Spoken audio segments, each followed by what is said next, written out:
Welcome. Today is August 4th, 2020. You are listening to Counterculture with Aaron Lujan. Today is the top news stories of the day.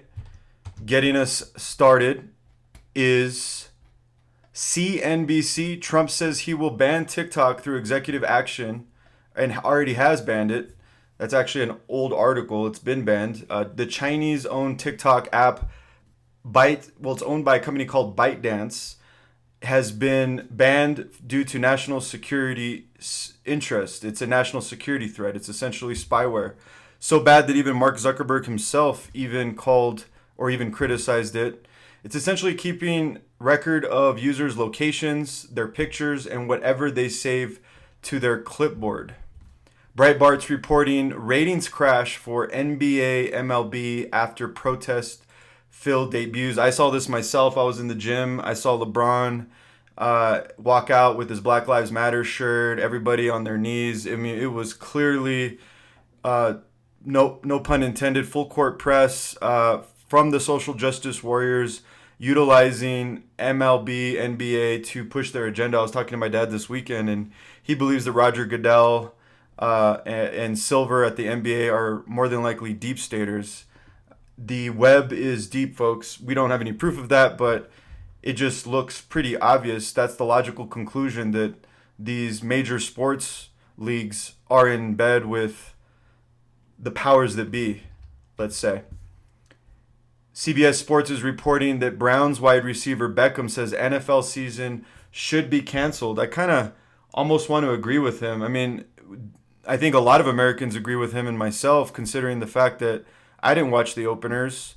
I never really paid much attention to baseball. I mean, I do in the playoffs. I'm more of an NFL guy. I do like the NBA, but just don't have the motivation, you guys. I mean, just to see this selling of America out to these social justice causes just kills the mood. You know, it's like going to eat at a nice restaurant full. It just kind of kills it.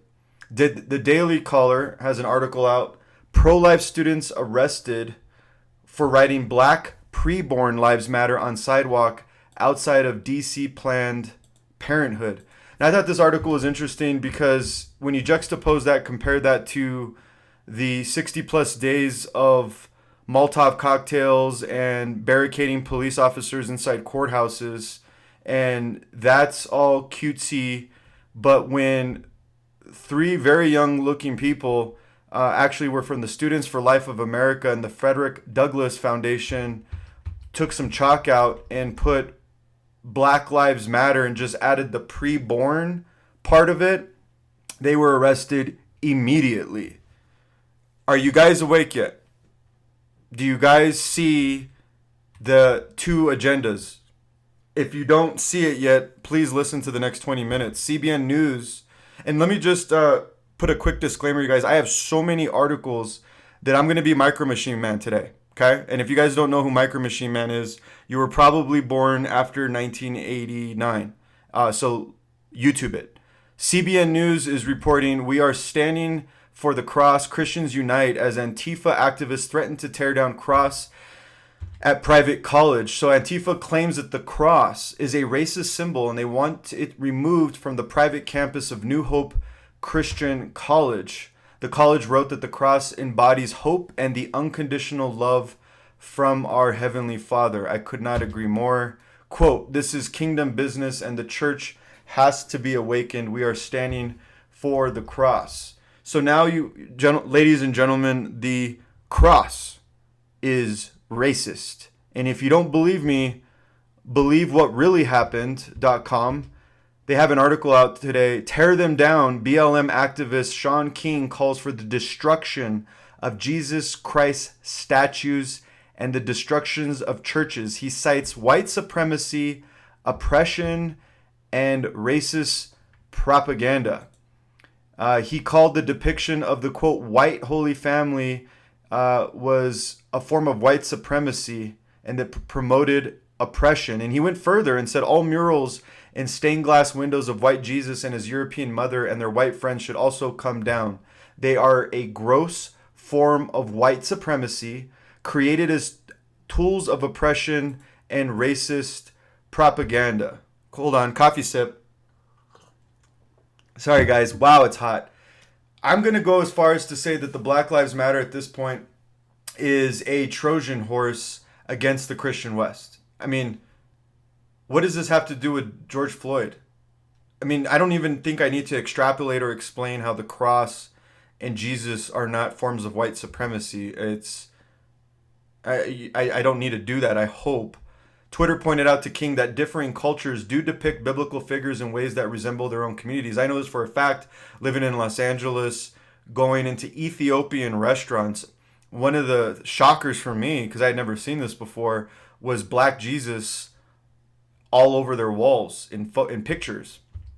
And it makes sense. Different cultures appropriate Jesus to their own culture. We just happen to be in the American West, where we live in a culture where he's depicted as Anglo, but I think that's not even the point. I can't even go there, guys. I don't have the capacity. The Stream is reporting Alexandria Ocasio-Cortez cancels Jesus for his white savior complex. And I'm going to quote some of her statements at an event where she addressed bishops. As a lifelong devoted Catholic, a Latinx person with a cervix, I know this is good stuff, guys, and a New Yorker, I would like to know why our I'm sorry, I have to say it like Alexandria does. I would like to know why our whole religion is centered on someone who seemed to consider himself a white savior. Is it really healthy to tell our children that they're being judged for their sins by a perfect white man in the sky? He's a pure and lily white, a spotless lamb. He shed his blood for you, because of you and your dirty brown little sins. How does telling that to hungry, undocumented American kids whom Donald Trump threw in cages advance social justice? How does it help? Quote, why can't some of your white men stay at home and tend to your own business? Literally, she didn't say business, she said business. Quote, you don't have to agree with everything she said to feel her palpable... Okay, I'm sorry, this is Bishop Timothy Dolan, who was interviewed and about her comments, and he said, quote, you don't have to agree with everything she said to feel her palpable, tangible hunger for justice. That's solid common ground which we can build on for the future. You know what I think is solid common ground between the radical left that AOC represents and the Catholic bishops? The common ground is a hatred for the gospel and a absolute sellout to globalism. When you have the pedophile networks running rampant in the Vatican and unimaginable levels of sexual exploitation and abuse occurring under the nose of Catholic leadership, it's clearly obvious that any commitment to the gospel, at least at the leadership level of the Catholic Church, was gone a long time ago. The New York Post is reporting Bible American flag burned as tensions rise. So apparently a little after midnight, in the once great state of Portland, Oregon, they took Bibles and the American flag and burned them and warmed their hands. Yes, folks, August 4th, 2020. Life News is reporting pastor slams government lockdowns. Quote, I will go to jail before I close my church. Keep in mind, guys, casinos, liquor stores, marijuana dispensaries, and abortion clinics are all open. Not that I have anything against any of those things. Of course, I think I do. I mean, abortion clinics is my big one. Why would those be open, but yet churches have to close? And a pastor that I respect, when I used to be on Facebook, I used to follow this guy a lot. Need to get back on the train. Greg Locke of Global Vision Bible Church said he refuses to, quote, live in constant fear and media hysteria. Well said.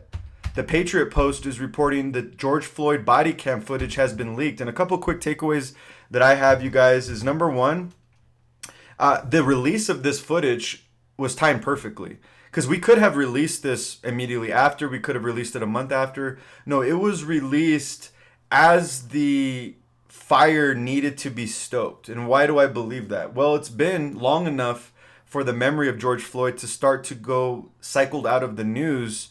So what a great way to get it back in the news than releasing the body cam footage. Secondly, the video shows that Floyd resisted arrest. They said that guns were pointed at him in the very beginning, So my question was, well, what happened after that? Well, I'm sorry, what happened before that? Why were guns pointed at him from the beginning?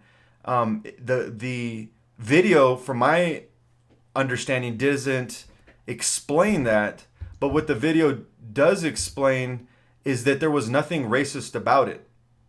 So I don't understand why we're attributing race to the George Floyd incident.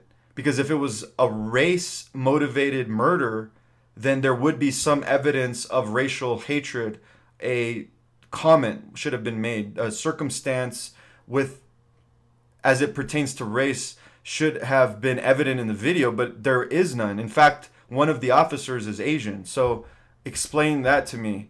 But nevertheless, Floyd did resist arrest as it was shown in the video. So you resist arrest, you get dealt with. HenryMacau.com is reporting Trump turns blind eye to Antifa funding and training camps. A recent UNS review expose about a trove of leaked FBI, Fusion Center, and DHS documents. In the article, it states, quote, law enforcement is fully aware of who provokes the fighting and rioting at riots. The left.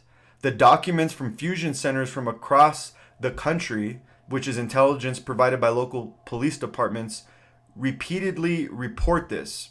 Specifically, in August 9th, 2017, Department of Homeland Security memo stated, quote, we assessed that anarchist extremists' use of violence as a means to oppose racism and white supremacist extremists' preparations to counterattack. Anarchist extremists are the principal drivers of violence at recent white supremacist rallies. In other words, the DHS accurately predicted through its intelligence gathering resources that the nationalist groups in Charlottesville would only engage in self-defense if attacked. I already knew that the Charlottesville quote-unquote white supremacists were acting in self-defense, but now this is just confirmed via DHS memos. So Trump, Attorney General Barr, you can shut down Antifa by shutting down the funding in the training camps, according to HenryMacau.com. Shifting away a little bit from the attack on Christianity, kind of what's going on in the major cities, the New American's reporting that Chicago murders are up 139% from July of 2019. Speaking of Chicago, 9 dead, 25 wounded in Chicago weekend shootings, including a boy who was an unattended target, and I believe he might have been 9 years old. I don't know if I'm commuting the 9 dead, but the boy looked really young. 25 wounded in Chicago just this weekend, 9 killed. Just let that sink in, you guys. I mean, it's every day. I'm talking about every Monday, or I guess it's Tuesday morning after the weekend, I'm having to talk about Chicago. And a little insight into Chicago, Fox News is reporting that the ex-Chicago Police Union chief blasts revolving door bail policies and lack of support for cops. So apparently the morale in the Chicago Police Department is incredibly low. There's a lot of lack of respect for the police, but most shocking is the bail policies there. You get caught in a crime in Chicago, there's either very little or no bail posted to the criminal. So you just walk. You get hauled in, you get arrested, and then they just let you go, in many cases with a monitoring bracelet. And in the article, it talks about that a gentleman, I call him a gentleman, was just recently in a shootout with police. He had just been in jail a few days before, still wearing his ankle bracelet. You guys, that's the reason why Chicago's turned over to complete absolute evil, is that criminals can run rampant with the support of the mayor, Beetlejuice. If you guys don't know why I call Mayor Lightfoot Beetlejuice, there's a thing called Google Images. I'm sorry, I can't stop calling her Beetlejuice.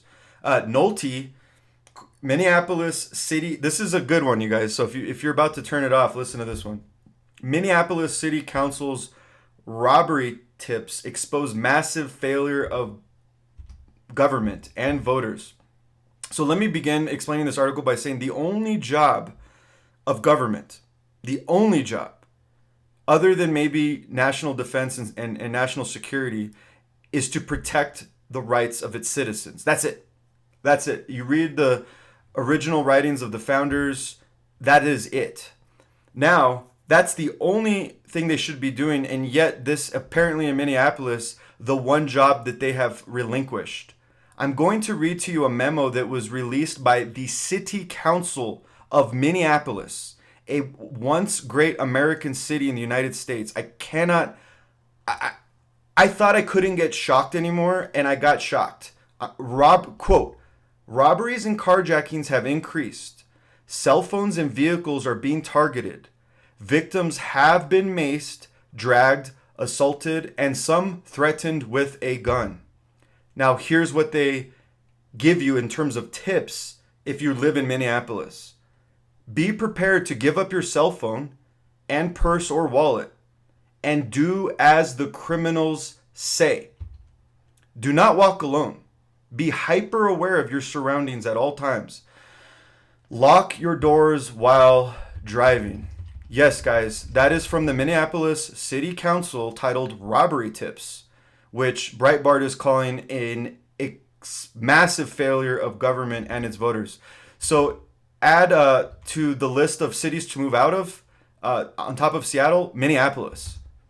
The Daily Caller is reporting Portland recorded more homicides in July than any month over the last 30 years. Black coffee break.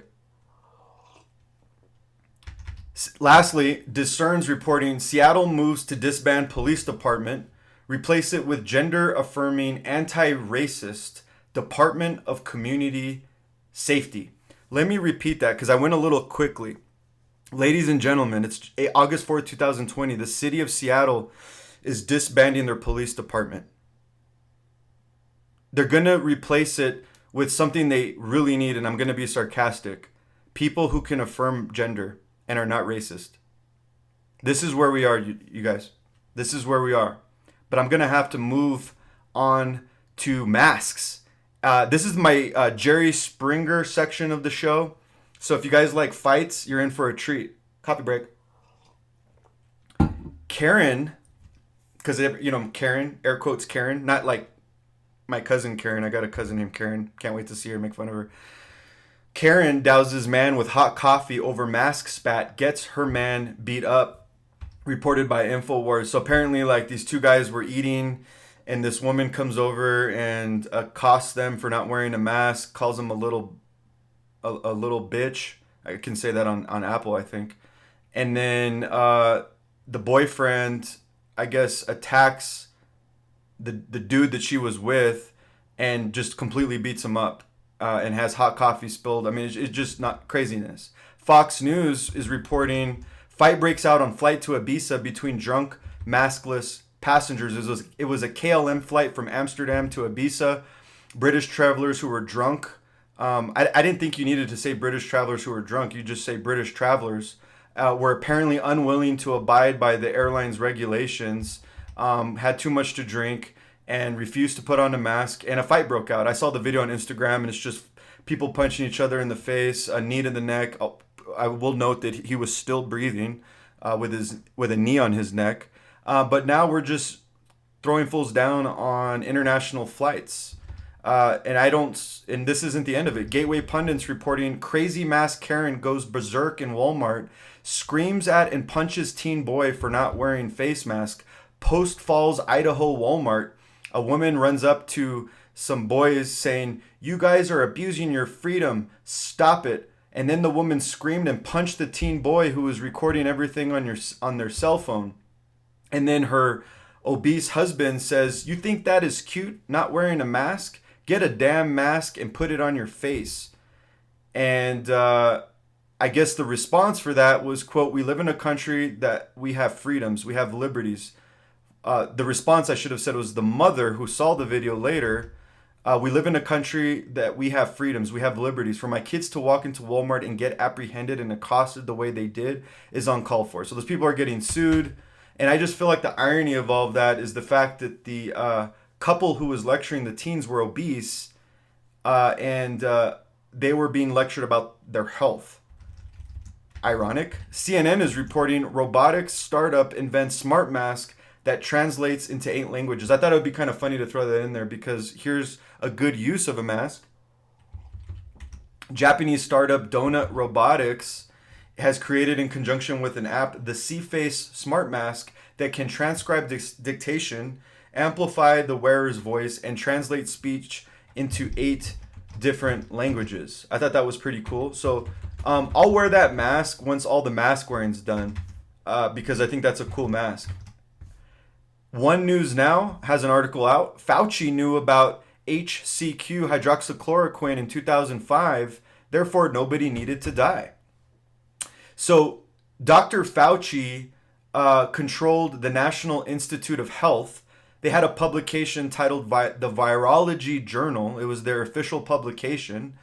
What is now a blockbuster article that was published on August 22nd, 2005 under the heading, Chloroquine is a potent inhibitor of SARS coronavirus infection and spread. And just to be clear, you guys, the SARS, which is technically known in epidemiology as SARS-CoV-1, is genetically related to COVID-19. It shares 79% of its genome. So it's not exactly the same, but it's pretty darn close. And the journal goes on to explain, quote, we report that chloroquine has strong antiviral effects on SARS-CoV infection of primate cells. These inhibitory effects are observed when the cells are treated with the drug either before or after exposure to the virus, suggesting both prophylactic and therapeutic advantage. In layman's terms, it's a good preventative drug as well as a cure. 2005, Dr. Fauci's organization, Dr. Fauci's own publication. He already knew, guys. He already knew. How many people have died of COVID? Well, since we don't have real numbers, we don't know, but we know some people have died. And they didn't have to die if Dr. Fauci would have told the truth. The Gateway pundits reporting unbelievable. In new interview, Bobby Kennedy Jr. claims Dr. Fauci will make millions on coronavirus vaccine and owns half the patent. I actually saw the debate myself. It's an excellent debate. It's a YouTube channel called Valuetainment. It was between Kennedy and Dershowitz, the now accused rapist. He blew the lid and said that Dr. Fauci invested $500 million in the vaccine and owns half the patent. So he's set up to make lots of money, you guys.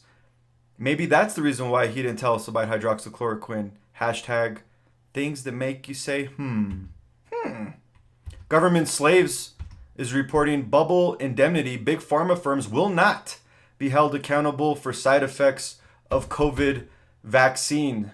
So there was a bill that was passed called the PrEP Act, the PrEP Act, that essentially says that pharmaceutical companies have legal immunity. They cannot be sued. They cannot be held liable in court for any side effects or damage as it pertains to their product. I don't believe there is an industry in the world that has legal immunity except for the vaccine makers. And just recently, senior executive for pharmaceutical giant AstraZeneca has confirmed that his company cannot face legal action for any potential side effects caused by its COVID vaccine because they're going to export the PrEP Act to the rest of the world and put it in clauses in their contracts with the countries that they sell their COVID-19 vaccines to, which is incredibly frightening because my next article reports that... Never mind. Well, it's still scary because the Gateway Pundit is reporting that federal government and Yale are holding clinical trials on how best to persuade Americans to take the COVID-19 vaccines. And I wanted to read just quickly some of the metrics that they're using, the psychological metrics to persuade us to take a vaccine. They're testing out control messages, personal freedom messages, economic freedom, self-interest, community interest, an economic benefit, guilt, embarrassment, anger, and a trust in science message. So Yale and the federal government is literally trying to figure out, you guys, how to persuade us to take it. If this was so great, do we need to be shamed? Do we need to be pressured these ways to take a vaccine while they give themselves legal immunity for any damages while ignoring a cure. It's incredible, you guys. Share the podcast. Share the podcast. Zero Hedge is reporting no silver bullet. The World Health Organization's Tedros warns COVID-19 vaccine may never be found.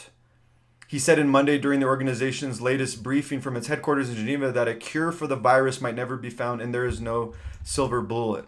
Okay, so we're just gonna, I guess, all be guinea pigs, take what they think may work, and then a couple years later after it falls out of the news cycle say, well, guys, we tried, we just really couldn't get it done. Sorry about all the side effects that you guys had to take with the vaccine. Well, I got an idea, guys. Why don't you share counterculture with your friends and family? Don't take the vaccine. If you're truly concerned with COVID and you have a disagreement with me on how scary it is, or if you are in the vulnerable population over the age of 65 with pre-existing conditions, take the hydroxychloroquine. Case solved. You don't need to get vaccine damaged. InfoWars is reporting doctor warns COVID pandemic actually a practice for biological warfare. Dr. Leonold Raschel, who's the president of Moscow's Research Institute of Emergency Pediatric Surgery and Traumatology, is quoted as saying, when I analyze the current situation, I understand that this is a rehearsal for biological warfare.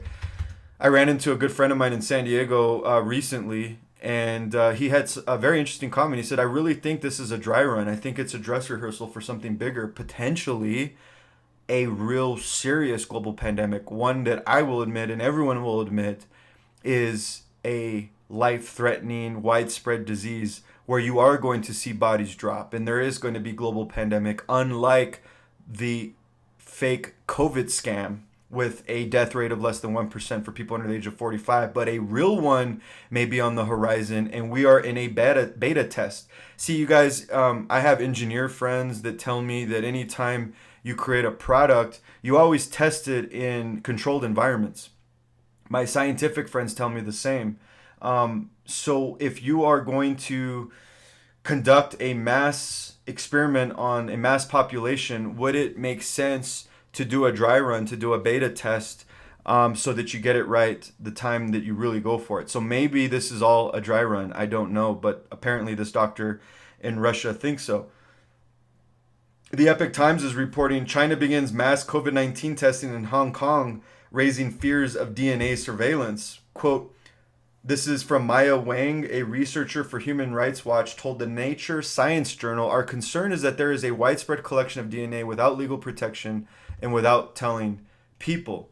This program of mass DNA data collection violates Chinese domestic law and global human rights norms. And when combined with other surveillance tools, it will increase the power of the Chinese state and further enable domestic repression in the name of stability, maintenance, and social control. See, I never thought of COVID-19 testing was a way to collect DNA, and then that DNA collection could be used as a tool in surveillance and a way to empower the state.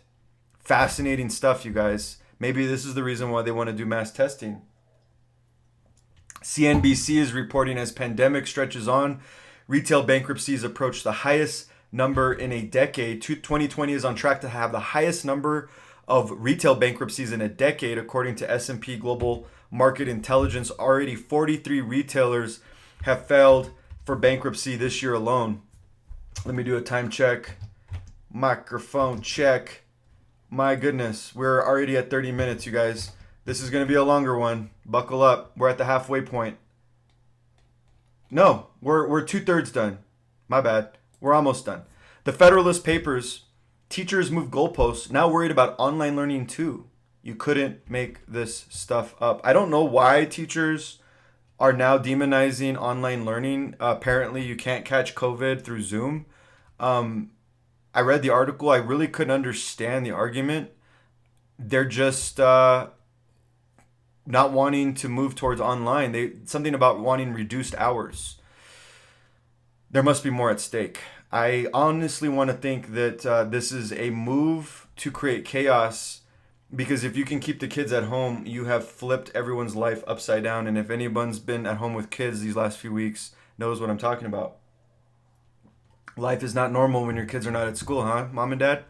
CNBC is reporting half of all furloughed workers now believe they'll be fired. A poll from the Associated Press NORC Center for Public Affairs Research says that half are not expecting to go back to work, up from 2 out of 10 in April. Zero Hedge is reporting Kashkari says the only way to save the economy is to lock it down really hard for 6 weeks. Kashkari is the Minneapolis Federal Reserve president. He was the former assistant secretary of the Treasury under the Bush and Obama administrations. He was quoted as saying, and he was being, I think he was speaking to Forbes, and he said that, I mean, if we were to lock down really hard, I know I hate to even suggest it, people will be frustrated by it, but if we were to lock down hard for a month or 6 weeks, we could get the case count down so that our testing and our contact tracing was actually enough to control it the way that it's happening in the Northeast right now. And what Zero Hedge was editorializing about those statements was that the Federal Reserve wants a stimulus package before the fall. I think the economy is about to falter, and I think they want to have somebody to blame it on, and they want to buy themselves some time. So if they can shut down the economy, introduce a stimulus bill, that'll maybe essentially buy them some time. And another person who thinks the economy is headed for a crash is the illustrious economist, one that I trust, is Peter Schiff. Zero Hedge is reporting Schiff says the dollar crash will take down the entire United States house of cards. He says that the new historic and record-breaking fall in gross domestic product numbers, coupled with unemployment and the Federal Reserve's excessive money creation, will cause a dollar collapse. Once that happens, you guys, the house of cards falls. We all know that the US dollar is the world's reserve currency. That means that everything's traded with the dollar. The entire global economy is pegged on the US dollar. You guys, if it goes down, so goes the world. Schiff thinks that gold's going to replace the dollar. I believe that hard decentralized assets like gold, silver, and Bitcoin are going to be the primary forms of currency in the interim between perhaps a global standard after the dollar collapses. You guys, Schiff is talking about as early as the fall. I mean, we may be months away from a collapse. In the rate that 2020 is going, I'm not trying to scare people. This counterculture isn't fear porn. But I really do believe that we risk the chance of an economic collapse this year. Or an alien invasion, according to some of the people I follow on Instagram. They joke. Twitchy, from the great, forget her name. It's getting late. Not a joke, Dom Bangino has the scoop on Biden's cognitive decline. Speaking of cognitive decline, I think I'm getting cognitive decline. And it's just getting worse and worse for Democrats. So Don Bangino, if you remember, he was a Secret Service personnel for Obama. He's got a highly successful podcast. He's connected to people in the know, as they say. And he's saying that he's hearing from people close to the situation that his cognitive decline is getting worse. I mean, we're seeing this kind of unfold in real time every time he gets behind a camera. But it is becoming increasingly difficult to mask, and the Democrats are forced to make a decision soon. You know, you guys, I used to ask myself, why would the Democrats choose someone like Joe, you know, with all the issues and baggage that he comes with? And I'm starting to believe that he was picked because of all the baggage, that he will be easily manipulated if he stays president, or that he could be an easy fall guy if they can get rid of him and replace him with Pelosi. If you guys don't believe me, I don't have time to get into this right now, but the Constitution would, under a certain circumstance, allow Pelosi to assume the presidency in the event of a crisis during the election. Crazy, crazy, crazy. Twitchy is reporting bombshell. Raheem Kassam busts Chinese Communist Party linked Soros Gates-backed group for actively working to swing the election for Obama. The Transition Integrity Project, which is a globalist front comprised of Soros staffers and linked to the Bill and Melinda Gates Foundation, has been working as far as wargaming potential outcomes for the 2020 election, you guys. They've been working with Hillary Clinton's 2016 campaign chair, Podesta. They've been working with the Never Trump Republican National Committee head, Michael Steele. Donna Brazile, the acting chair of the Democratic National Convention.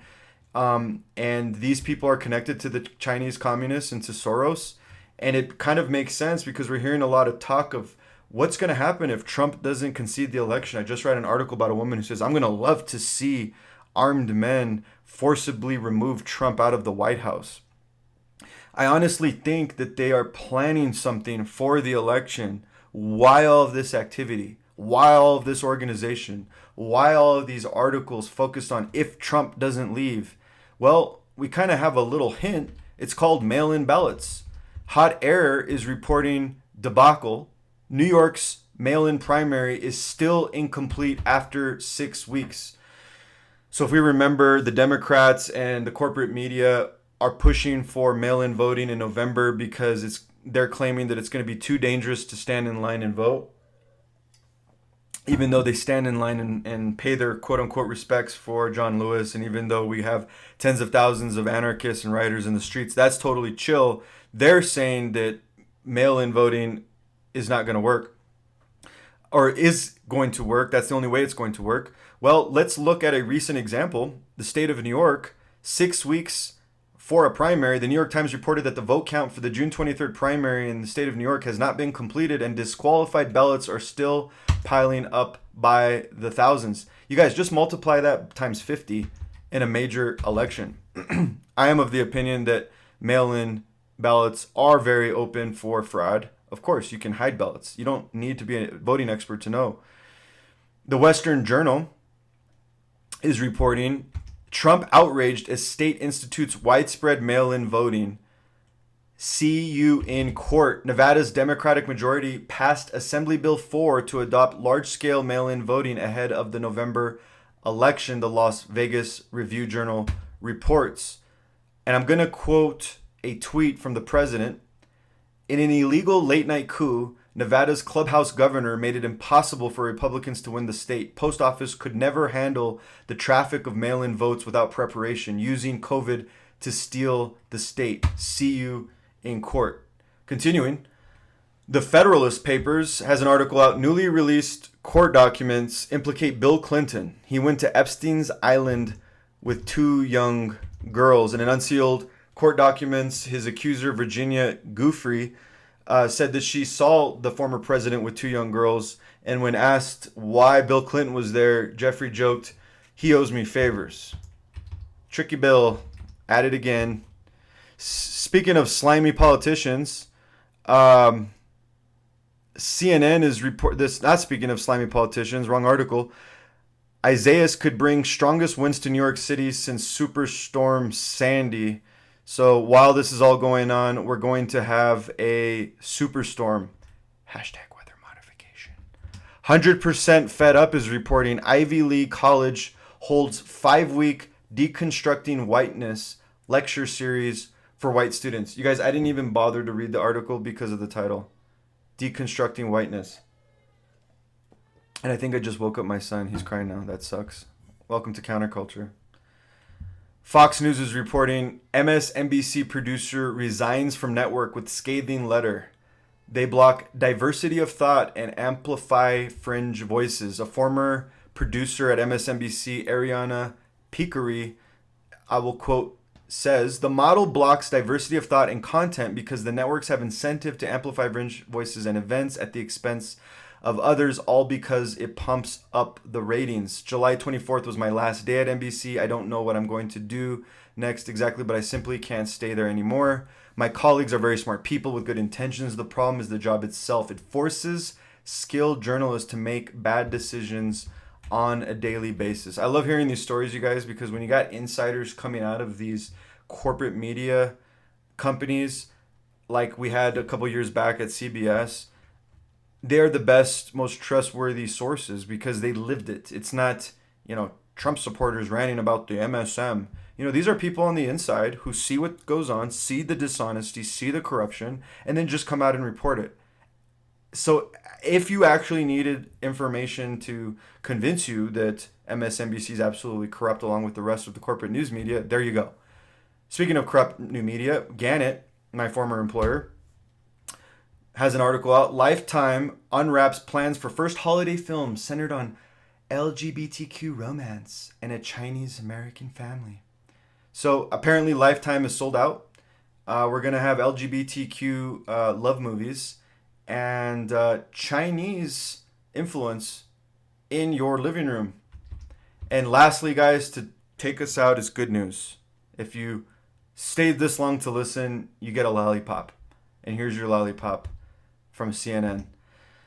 Virgin Galactic reveals new jet design that would fly 3 times the speed of sound. This is really cool, you guys. A streamlined Concorde-esque Delta Wing aircraft with capacity for 9 to 19 people can cruise at an altitude of over 60,000 feet and travel 3 times faster than the speed of sound. That's a Mach 3, you guys. Virgin Galactic also announced a partnership with Rolls-Royce to design and develop engine propulsion technology for futuristic high-speed commercial aircraft like this one. And in the great free market, we have a Denver, #Colorado, Denver-based startup, Boom Supersonic, announced plans for test flights for its own supersonic commercial jet Overture to take place in 2021. And it's designed to seat 55 to 75 people and travel at a slow speed of Mach 2.2. So only 2.2 times the speed of sound. So you got to step it up. Boom, Supersonic, Virgin Galactic's got you on that one. See, you guys, I love those stories because if we didn't have globalists at our throat, we would be flying around 3 times the speed of sound. We'd be traveling to space. Everyone would be well fed, and we would be progressing into Elysium. But instead, we are fighting over statues and all of that stuff. Thank you guys for joining me. We're at 42-ish minutes. I went 12 minutes over. I hope you enjoyed today's podcast of Counterculture with Aaron Lujan, August 4th, 2020, episode 51, the top news stories of the day. Everything is housed at aaronlujan.com. God bless you guys. Stay free. Peace.